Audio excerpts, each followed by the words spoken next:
Before there were kings, before there were empires, the winds of Persia whispered names made of legend. And one of those names was Rostam, the child of light and storm. Tonight, we travel to ancient Zabul, where his story begins.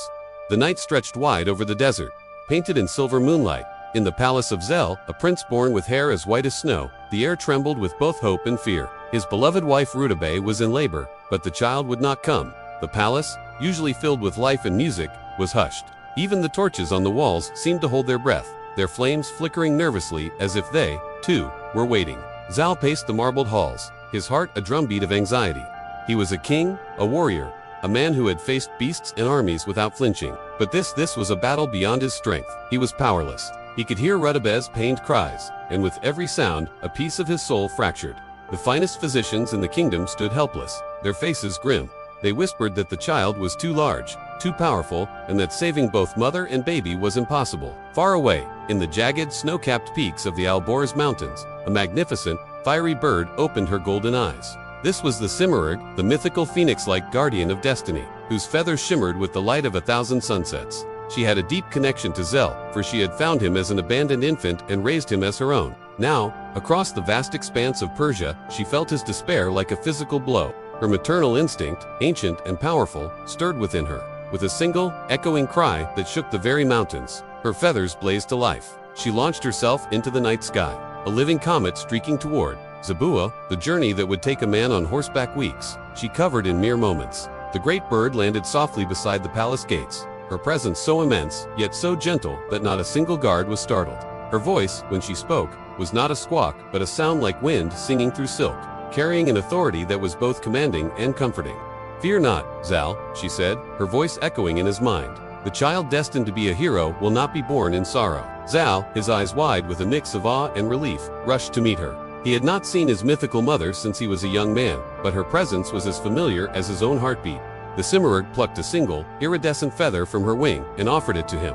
"When the moment of greatest need arrives, burn this feather. I shall return." And with a powerful beat of her colossal wings, she vanished back into the moonlit sky, leaving behind a single, shimmering token of hope. Time wore on, and Rutabe's cries grew weaker, her strength failing. The doctors, their faces etched with sorrow, prepared to tell Zel the devastating news. They believed the queen could not survive the ordeal. Desperate, with his heart hammering against his ribs, Zal remembered the Simurgh's promise. He rushed to a brazier, his hands trembling as he held the feather over the flames. The instant it touched the fire, it didn't burn but dissolved into a shower of golden sparks, releasing a sweet, calming fragrance. Almost immediately, the air shimmered, and the Simurgh materialized before him, cloaked in an aura of pure light. She moved not with the gait of a bird, but with the grace that transcended the physical world. She went to Rutabe's side and whispered ancient words of healing, a lullaby of power that soothed the queen's pain. Then, she turned to the physicians, her gaze sharp and knowing. She instructed them on a procedure unheard of at the time, to gently open Rutabe's side, to perform a cesarean birth, and bring forth the hero without further harm to the mother. Guided by the mystical bird, the physicians performed the delicate operation, and thus Rostam was born. He wasn't a crying, fragile infant, but a child as mighty as a mountain and as serene as the dawn. His eyes were open, clear, and intelligent. A wave of relief and wonder washed over the palace. Rutabe was safe, and their son, their legend, had arrived. As Rostam grew, his strength became the talk of the kingdom. He was no ordinary child. By the age of 8, he possessed the might of a seasoned warrior, able to lift grown men and heavy stones as if they were toys. He was kind and just, but a restless energy hummed beneath his skin, a sense of destiny unfulfilled. The Simurgh's final message to Zel lingered in the king's mind. The child of fire will find his heart in a creature of spirit and flame.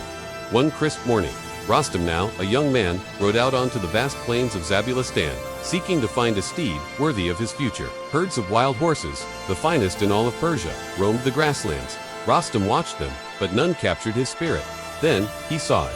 Standing apart from the others was a magnificent colt, its coat gleaming red gold, like fire in the morning sun, its eyes sharp with a wild intelligence.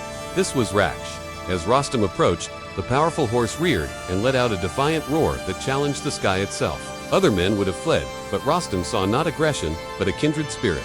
He stood his ground and spoke to the horse, not with commands, but with soft words of respect and admiration.